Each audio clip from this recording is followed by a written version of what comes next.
Hi, I'm reading Chapter 8 of The Chocolate Touch. It starts on page 81 if you want to follow along. English class passed without incident. Miss Plimsoll distributed word lists for her pupils to take home.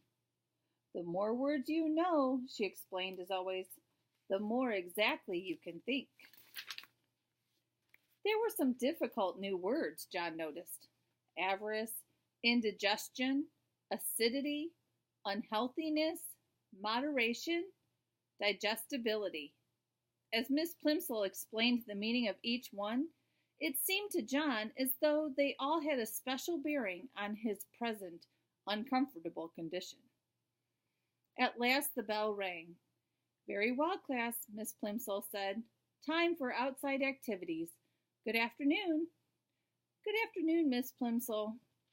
Miss Plimsoll gave the signal for dismissal, and the pupils in the front row filed out, followed by those in the second row, including John and Susan. Susan played a violin in the school orchestra, and usually she and John went to the rehearsals in the auditorium together. This time, Susan hurried on ahead of him, and John followed very slowly. The members of the orchestra were sitting at their music stands on the auditorium stage when John, carrying his dark blue trumpet case, got to his chair in the brass section. Mrs. Quaver had already begun to explain a difficult passage to the girl who played the flute.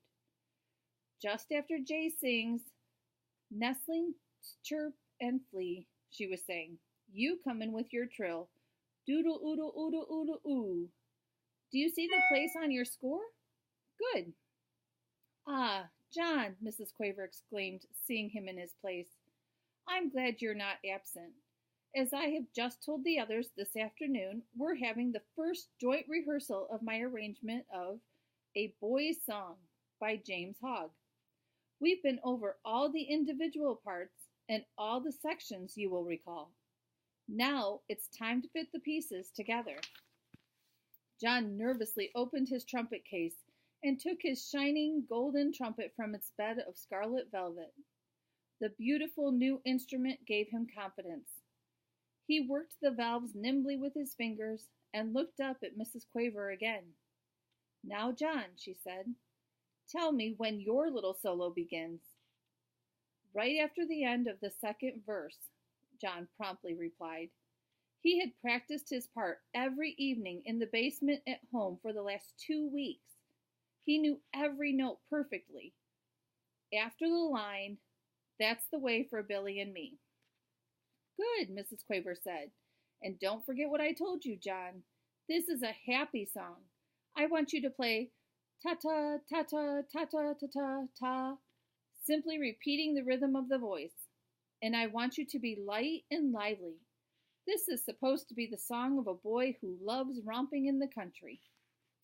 "Ta-ta, ta-ta, ta-ta, ta-ta, ta," John thought.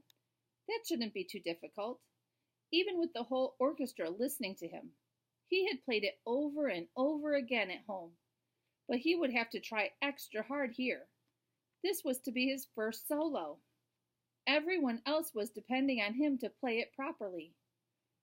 "Right," said Mrs. Quaver brightly. With her baton, she rapped twice sharply on the music stand before her. All the musicians brought their instruments into playing position. Susan poised her bow over the strings of her violin. John held his trumpet close to his mouth and wiggled his fingers on the valves. Mrs. Quaver's baton moved from side to side, up and then down. The cymbals clashed and the drums thumped. The pianist brought his fingers down on the ivory keys of the piano. The violinists and cellists made their wheeing and whumping sounds. All were in perfect unison. The rehearsal had begun. After the introduction, one of the older boys began to sing. "When the pools are bright and deep, where the gray trout lies asleep, up the river and over the lea, that's the way for Billy and me."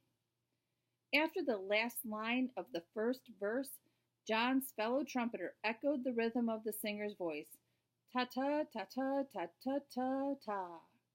Mrs. Quaver smiled approvingly at the successful performance, and with her baton gave the singer the signal to begin the second verse. Where the blackbird sings the latest, an oboe went peep. Where the hawthorn blooms the sweetest, where the nestlings chirp and flee, the flute warbled according to plan. That's the way for Billy and me.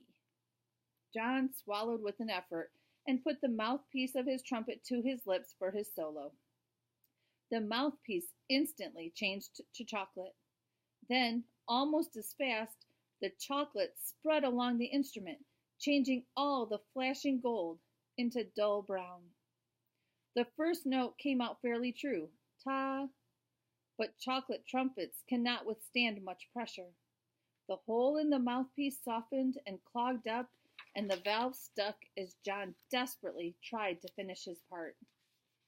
Mrs. Quaver's eyes almost popped out of her head as she listened to him play. Ta, ta, tu, ta, tur, t, t, t. It sounded as though John were trying to play a soap-filled bubble pipe. Terribly flustered, he put down his trumpet. Mrs. Quaver was speechless. The orchestra was rocked by uproarious laughter.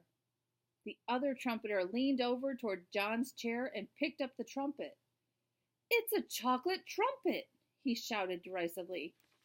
No wonder it sounded like that. John Midas was trying to play a chocolate? John didn't wait to hear any more.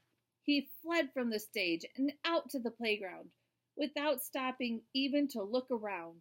He ran toward the stone gateway and homeward. That's the end of our chapter. I can't wait to hear what happens next. Have a good night.